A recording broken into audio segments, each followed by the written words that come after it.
I shared this morning that I'm now convinced. I saw the show again today and kept saying all these things that it's the best book that Oscar Hammerstein ever wrote. And I include Showboat in that best book he ever wrote, and that the King of Siam is the best character that he's ever sketched. I always think it's important to put the RNH shows in context. This was the one after the huge hit, Yeah, the enormous hit of South Pacific. And therefore, I think it's fair to say that it had to be good.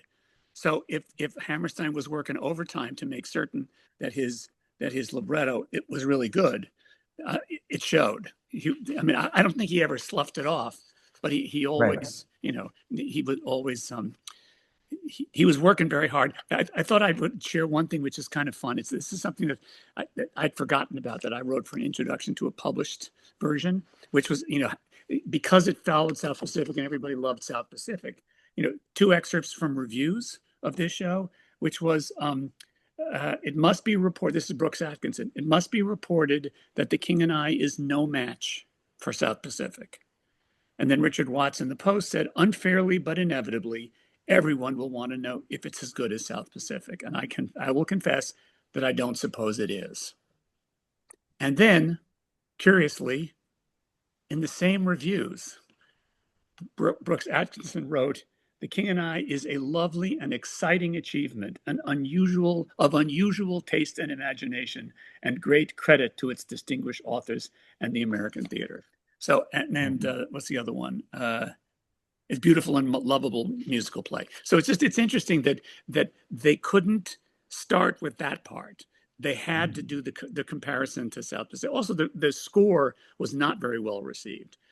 It all sort of, I don't know why it seemed perfunctory or whatever, but when all was said and done, it has several of the people's favorite songs from the RNH canon in it. So it's just funny, the expectation that critics and people had, but it didn't take long for the show to catch on its own. The first song we're going to look at is right at the beginning, Act 1, Scene 1, and it's called You Mustn't Kick It Around.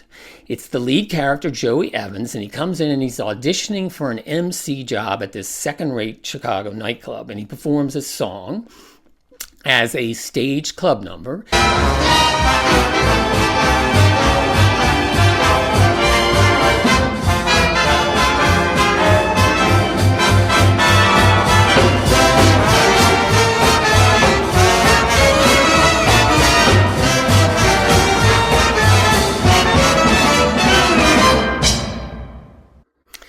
So that definitely ain't Oklahoma. That is Richard Rodgers in his jazzy period and with Larry Hart.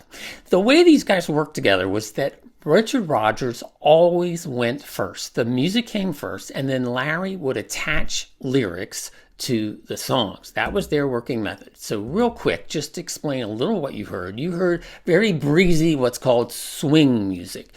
It's nightclub jazz syncopation. Swing music is when you take straight time, like bum, bum, bum, bum, bum, bum, bum, and you swing it. Bum, ba-bum, ba-bum, ba-bum. You put triplets inside, you make little threes inside, and you swing it. And that's what he's doing in here. So this is not a kind of music theater kind of anthem that he would later be known for with Oscar Hammerstein. This is a much jazzier kind of sound.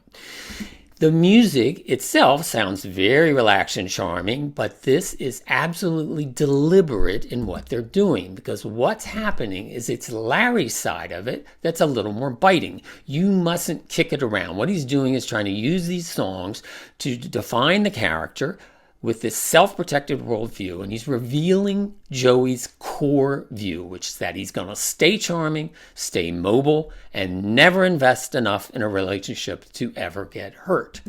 What happens is between the two of them, he's using his song to instruct this woman, Gladys, that he's never going to be anything more than emotionally detached, even though she's already drawn to him. By repeating the lyric, what Larry's having her do is expose that there's a power imbalance between the man and the woman, and his charm is reshaping her behavior while protecting him from any kind of real involvement. So it's a very inward psychological move on the lyrics part. So you have breezy surface with the music and this philosophy of avoidance and self-protection in the lyrics. Can you talk about the character of Mother, her journey in the show, what she represents, maybe what you've seen some different actors bring to her and why she's so important? It was also really interesting that you talked about the Japan production starting with Tata, and I think a lot of productions, well, I mean, I think there's three leads essentially, but I think for a lot of audiences, the mother's journey is so crucial to our understanding of the show. The character of Mother is a modern woman who's standing on the cusp of two centuries, the 19th and the 20th century, and she's little by little, literally gaining her voice, learning how to speak out, and not hide her feelings, not be the placid Victorian wife anymore, but to make choices. She makes a huge choice by deciding to keep that baby and the mother, and protect them. And it's such a turning point for her character. And little by little, I think she gathers her strength and her resolve and her knowledge of herself. And her last song, Back to Before, takes her on through her own history, but also a history of women in a way, and brings her. And interestingly, I think you had mentioned this in your questions, but in Act 1, she's a soprano. She's a very delicate, beautiful soprano, and in Act 2, she turns into a belter. And it's a very conscious choice to have that happen, and to, she literally finds her voice. We have what's called a pre-chorus. And a pre-chorus is like a little stanza that builds the energy into the chorus. And it's usually found in pop songs, that verse, chorus, bridge, chorus kind of song that I was talking about before, like Waving Through a Window is. Waving Through a Window has a pre-chorus. It's step out of the sun if you keep getting burned. And this here, the pre-chorus goes, suddenly the wheels lift off, the ground is falling backwards, I am suddenly alive. You hear how that's building the energy into the chorus? I mean, literally, we start at this piano dynamic, which means very, very soft, and then we have it literally written here, crescendo poco a poco, which is Italian, and it's music speak for crescendo means getting louder, and poco a poco means bit by bit. So we're getting louder bit by bit by bit. And then we have this big wedge symbol, which literally means to grow like that, to crescendo, again, to grow the dynamic, to get louder, like that. And then eventually we land at a forte dynamic, which means loud. So we're growing gradually at first, poco at first, and then kind of all at once, we're growing from piano very soft to forte very loud. So we're building the energy throughout this pre-chorus into the chorus, and it's different from the verses. It's not just another stanza of the verses. It has a distinctly different character, right, with this this kind of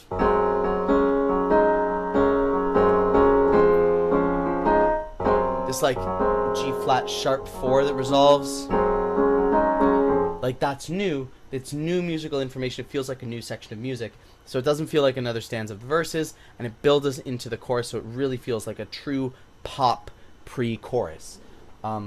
It's something that's very often used in pop music, very rarely used in traditional folk music. One of the things that I love about this is the fact that Beverly Bass, the character who sings this song, is American.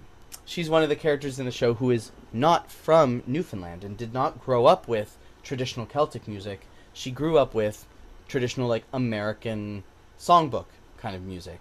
And so that's the kind of song that she sings, is a song that is very clearly tied to, like, traditional, contemporary American musical theater. The AIDS crisis. Falsettos takes place in the late 1970s and early 1980s, precisely, especially in the 80s, when AIDS began devastating gay communities in the United States, especially in New York City. At first, doctors did not understand what the disease was. It was initially called GRID, gay-related immune deficiency, because so many early cases were among gay men. Fear, misinformation, and political indifference allowed the epidemic to spread rapidly. By the time Falsetto Land begins in 1981, the audience knows something the characters mostly do not yet fully understand. A catastrophe is coming. When Whizzer becomes sick, the show stops being simply about romantic dysfunction or unconventional family structures and becomes about mortality, caregiving, and the terror of losing an entire generation. Second term is gay life in New York, but before widespread social acceptance. Today, some audiences may take for granted that openly gay couples can marry, raise children, and exist publicly without constant fear. That was not the reality for Marvin and Whizzer. In the late 1970s and early 1980s, homosexuality was still heavily stigmatized socially and politically. Many gay men lived double lives or experienced strange relationships with their families. Marvin leaving his wife and son to be with another man was not simply a difficult personal decision. It carried enormous social consequences. Falsettos' central question, whether this unconventional group of people can still function as a family, only fully lands if you understand that they are trying to invent models of family that mainstream society did not recognize as legitimate. The third is psychoanalysis. Mendel, the family psychiatrist, reflects the enormous cultural influence psychotherapy had in upper middle class New York Jewish culture in the 1970s and 1980s. Therapy was not treated as unusual or as shameful in these circles. It was often woven into ordinary life. My analyst says that was like not an unusual thing to hear people say. Among the first theatrical artists to create what were at least embryonic versions of the musical were three comedy teams. Harrigan and Hart, Weber and Fields, and Williams and Walker. Let's focus for a moment on the Irish-American duo of Harrigan and Hart. I won't go into what you can read about in the book, but I do want to hone in on one aspect of it, and that is one of the reasons that Harrigan Hart shows, they did musical shows, stories that had music in them. But one of the reasons they were not yet full musicals is that the songs in their shows were almost always what academics would call diegetic, and what I prefer to call acknowledged songs. So let's talk about what is an acknowledged song. Acknowledged songs are those in which the characters singing the song acknowledge and believe that they are singing. So, as do any of the other characters in the scene. Everybody in the scene understands that this is a song that this character is singing as a song. What's an unacknowledged song? An unacknowledged song are those in which the characters do not believe that they're singing. The context of these songs could have been written as dialogue or monologue, but instead has been musicalized by the show's authors. And the reason I want to focus on this is because, and the reason I created that little box in the book for us, is because I actually think this is one of the cornerstones of the musical, of the evolution of a musical. What takes it from a non-musical to a musical is the advent of the unacknowledged song. A play can contain an acknowledged song, but unacknowledged songs can only exist in a musical. I'd love to tell you a little bit about Shalom Aleichem and about the source material. Shalom Aleichem's narratives were notable for the naturalness of his characters, speech, and the accuracy of the descriptions of shtetl life. Early critics focused on the cheerfulness of the characters, interpreted as a way of coping with adversity. He was often referred to as the Jewish Mark Twain because the two authors' similar writing styles and use of pen names. Both authors wrote for adults and children and lectured extensively in Europe and the United States. When Twain heard of the writer called the Jewish Mark Twain, he replied, "Please tell him that I am the American Shalom Aleichem." In Today's Children, Laser Wolf asks for Teidel's hand in marriage, but she is in love with Muttle the tailor, and I think most of us are familiar how that story goes. Then comes, he ran out of clever names, so the next one was just called Huddle, and Perchik, a student, tutors Tevye's daughters. Huddle is promised to another man, which isn't in the show, but falls in love with Perchik. When Perchik is imprisoned for doing something political, he is exiled and Huddle goes to be with him. That's a familiar part of the story. The next story is called Chava. Golda is worried that there are no decent men around, and Chava has been seeing this non-Jewish guy and is secretly engaged to him. When Tevye finds out, he tells the family that Chava no longer exists. She is dead to them, which is also part of the show. Now, there were actually 7 daughters in the original. After Sprinza and Bielka, we'll get to them in a moment, there was another one called Tebele, and then a 7th one who didn't even have a name in the stories.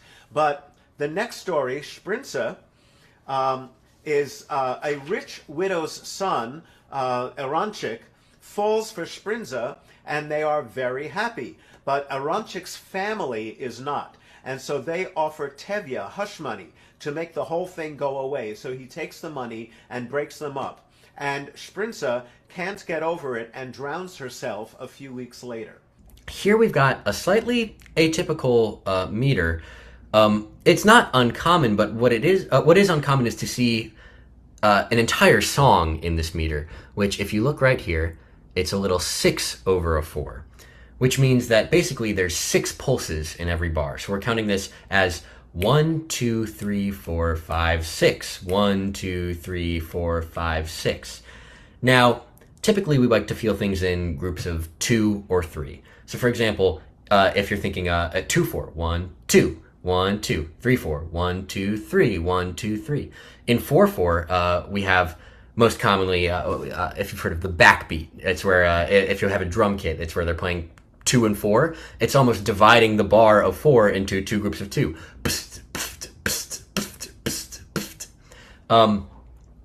But 6 is an interesting number in that it is both divisible by 2 and by 3.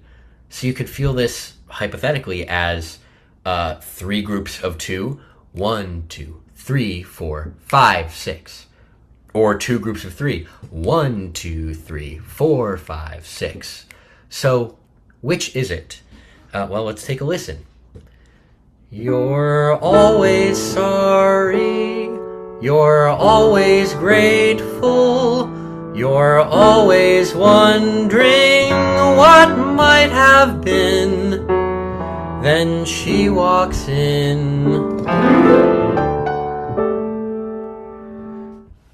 If you asked me, I think it's a little unclear.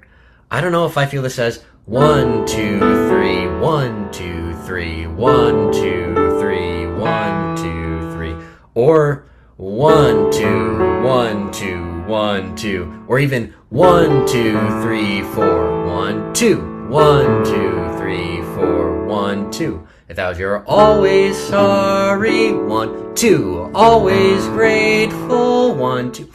It's a little ambiguous, if you ask me. Now, I'm making a confused face, but I really think that's the mastery of it. What is this song about? Sorry, grateful. The ambiguity of love. It's about not being able to quite give a defined answer. So what better than a meter that is divisible into groups and a phrasing that makes that division blurry? All right, so now that we've dipped our toes into the Schmiga waters, let's step back and look at a few definitions, namely parody, spoof, and homage. Those 3 words are often used interchangeably, and honestly, that's not entirely wrong. A parody, a spoof, and an homage all have similarities, but I think it ultimately comes down to substance and, most importantly, intent. For any parody, spoof, or homage, you need an original source. So, parody. Let's start with parody. The clinical definition of a parody is a creative work that closely imitates another work, artist, or genre in an exaggerated comedic way. My personal, more plain-spoken definition of a parody is using an imitation of something in a new context. Spoof, the definition of a spoof is a mocking imitation of someone or something, usually lighthearted and good-humored, a lampoon. For me, it's very similar to a parody, but it's specifically poking fun at the original source material. Forbidden Broadway, for those that know it, is most often spoofs. Then we have homage, a creative work that demonstrates admiration and influence toward another artist or style. Again, it's very similar to a spoof, but the main difference for an homage is the intent. Under its comedic spoofing of the source material is clear love and admiration for the source. And that's what Schmigadoon is all about. Does it poke fun at musicals a little and some of the tropes found therein? Sure.